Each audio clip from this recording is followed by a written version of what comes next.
ஓம் சாந்தி. B.K. Surajbhai அவர்களின் தாரணை வகுப்பு, ஜூன் 2, 2024. நாம் ஆன்மீகத்தின் பாதையில் நிரந்தரமாக முன்னேறிக் கொண்டே இருக்கிறோம். ஒவ்வொரு மனிதரும் முன்னேற விரும்புகிறார். அதன் மூலம் அவரது மனநிலை உயர்ந்ததாக ஆக வேண்டும் என்று விரும்புகின்றார். மிகுந்த சக்தி வாய்ந்தவர்களாகவும் சுத்தமானவர்களாகவும் ஆக விரும்புகிறார். ஈஸ்வரிய பொக்கிஷங்களை நிறைத்து கொண்டு உலகிற்கு வழங்க விரும்புகிறார். தனது திருஷ்டியின் மூலமாக, சுப பாவனைகளால், அதிர்வலைகள் மூலமாக பிறரது துக்கங்களை போக்க விரும்புகிறார்.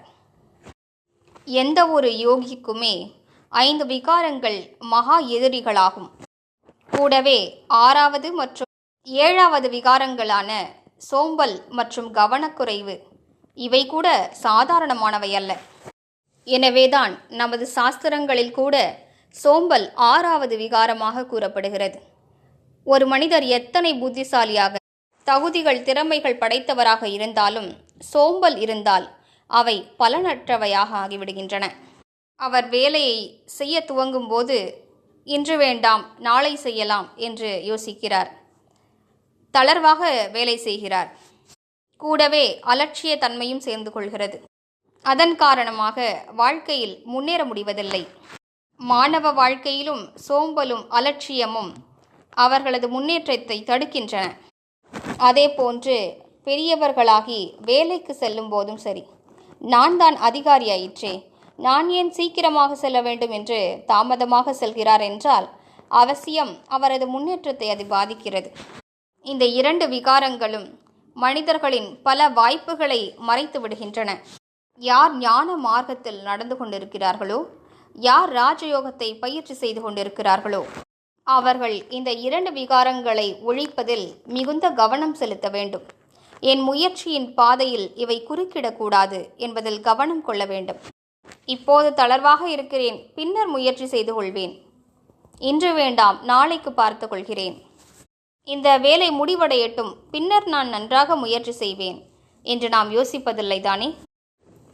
நான் மிகவும் தாமதமாக உறங்குவதால் என்னால் அதிகாலையில் எழுந்திருக்கவே முடிவதில்லை என்றெல்லாம் பலரும் கூறுகிறார்கள். இவையெல்லாம் அலட்சியம் மற்றும் சோம்பலின் அடையாளங்களாகும்.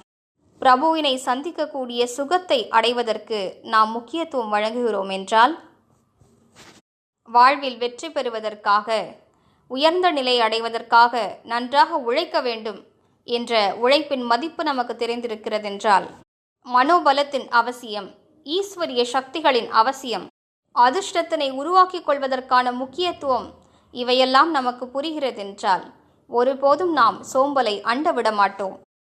அனுதினமும் பிரம்ம முகூர்த்தத்தில், அமிர்த வேளையில் பிரபுவினுடைய சந்திப்பின் சுகத்தை நாம் கொண்டாட வேண்டும். அனுதினமும் வகுப்பிற்கு சென்று முரளி கேட்க வேண்டும். தந்தையிடமிருந்து வரங்களை பெற வேண்டும்.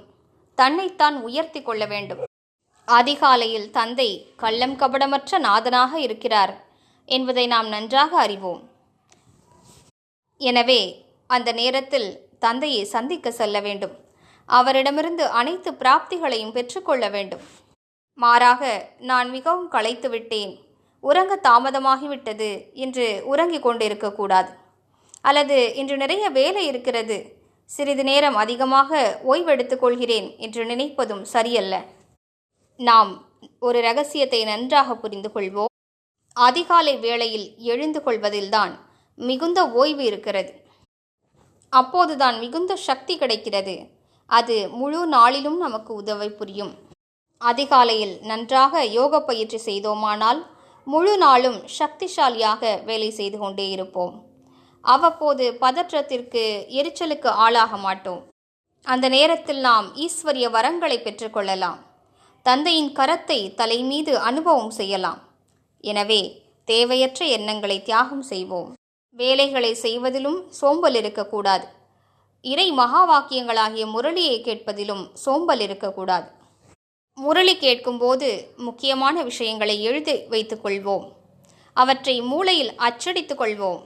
தந்தையின் மகா வாக்கியங்களை கேட்கும் போதே அவர் கூறக்கூடிய முயற்சியை நான் அவசியம் மேற்கொள்வேன் என்ற திடமான எண்ணம் வைப்போம். நான் இதனை செய்வதிலிருந்து யாரும் என்னை தடுக்க இயலாது. இவ்வாறு லட்சியத்தை வைத்துக்கொள்வது நம்மை சோம்பலிலிருந்து விலக்கி விடுகிறது. சோம்பலும் அலட்சிய தன்மையும் கூட தூய்மையற்ற தன்மைதான் என்பது பகவானுடைய மகா வாக்கியமாகும். இந்த விகாரங்கள் கூட நமது தூய்மை தன்மையின் டிகிரியை குறைத்து நமது மதிப்பெண்களை குறைத்து விடுகின்றன என்பதை அறிந்து கொள்ள வேண்டும். ஓம் சாந்தி.